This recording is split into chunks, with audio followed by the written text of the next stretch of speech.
منذ 53 سنة في حج،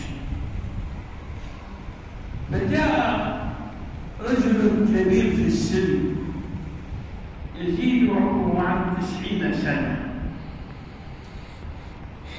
وكان عطشانا عطشا شديدا، فدخل على رجل يبيع القماش، قال له: أريد ماء. قال: ما عندي ماء. قال له: كوكو، العراقيون يقولون كوكو. قال له: كو يعني هذا. وبعض الناس الأسد يقولوا لي: كيف لكم أيديكم؟ قول هذا عدم هذا كلام عن ما له معنى ليكم، تقول له هذا. فقال له العراقي: كوكو، وإن كان في ماء، كان في ماء. أتى هذا الرجل بالماء، بائع الماء، وسكبه على الأرض وما سكب هذا الرجل. أنا رأيت هذا الأمر. بعد سنين سافرت أمريكا، وكان يوم صيام، وحضرنا وقت الصيام الإفطار عند دكان بقالة.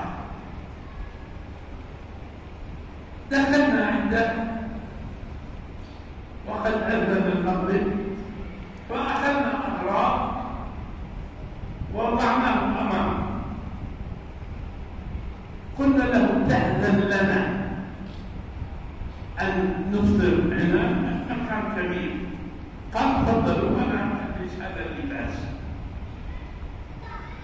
جلسنا، أفطرنا، أخذنا ماء وتين وزبيب وأفطرنا، ثم قلنا اشترينا أشياء من البقالة.